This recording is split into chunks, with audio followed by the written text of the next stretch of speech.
Śrīla Guru Mahārāj will say, how is it that the soul is chit by nature too, conscious? How can you go from the chit jagat, the spiritual world, and start experiencing the objective world?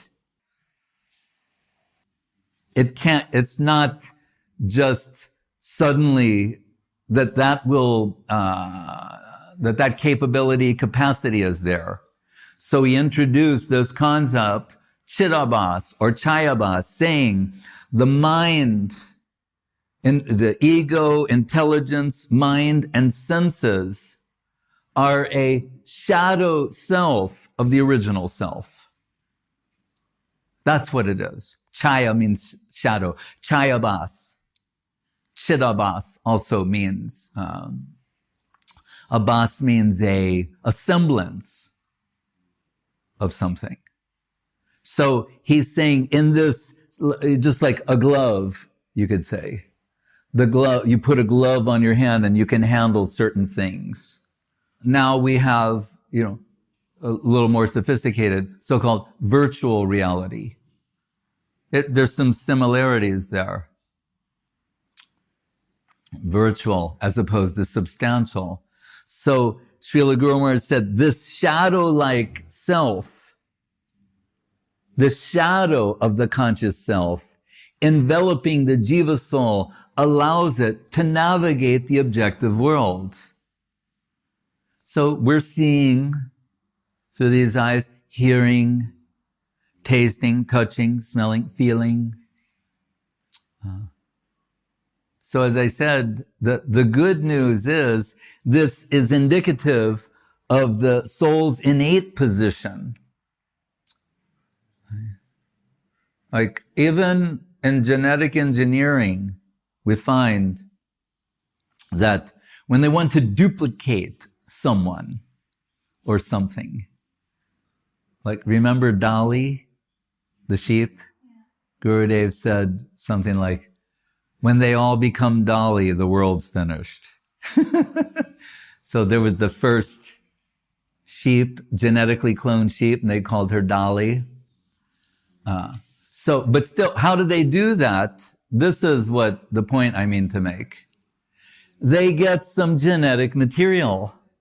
Genetic material means something very minute. This is the point I mean to make. DNA on a very, minuscule. On that plane, that's where the full identity is located. That's what I'm trying to say. That's what we learn from this, is that identity, and I'm making a parallel here, that identity is located in an even subtler plane than that, right? But within that plane, there's the full spectral range of sensual expression. Seeing, hearing, tasting, touching, smelling, feeling.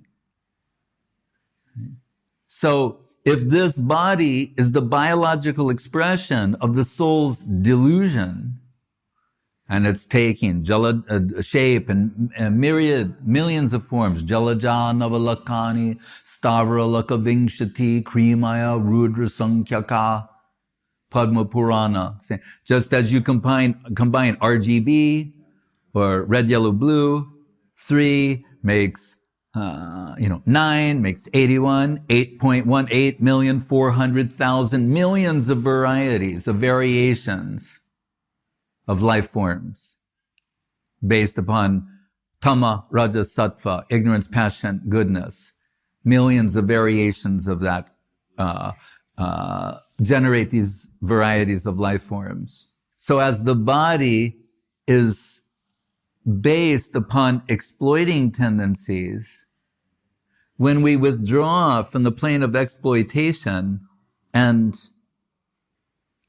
become activated with the dedicating tendency under the guidance of Sadhu Shastra Guru Vaishnav, then the swarup that you mentioned, it's under construction. It's based upon dedicating tendencies. So as you can have a body here based upon the tendency to exploit, the spiritual form is based upon the tendency to serve and dedicate. The senses, the mind, the intelligence, according to Guru Mahārāj, all shadow representations of the spiritual aspect of the same. So in Bhagavad Gita, we hear Krishna say, Bhumir apo anulo vayu kam manu buddhir evacha ahankara ityame bina prakritirashtadha. Earth, water, fire, air, ether, mind, intelligence, and ego. He said, these are my inferior energy. And then he said, and that's so, mind, intelligence, inferior. And jiva bhuta, apareyamitastvanyam prakritim vidime param. Jiva is a para prakriti, superior energy to all of those things. So that means the mundane mind, the mundane intelligence, these mundane elements, they're covering jiva. But jiva in her pristine glory has mind, intelligence, senses, everything. And that we connect with that. What are we told? Hrishikena Hrishikesha Sevanam Bhakti Ruchate. By engaging the senses in the service of Krishna. That will awaken their natural serving tendency so that the mundane aspect gradually vanishes and diminishes and vanishes altogether, and the spiritual golden self comes out.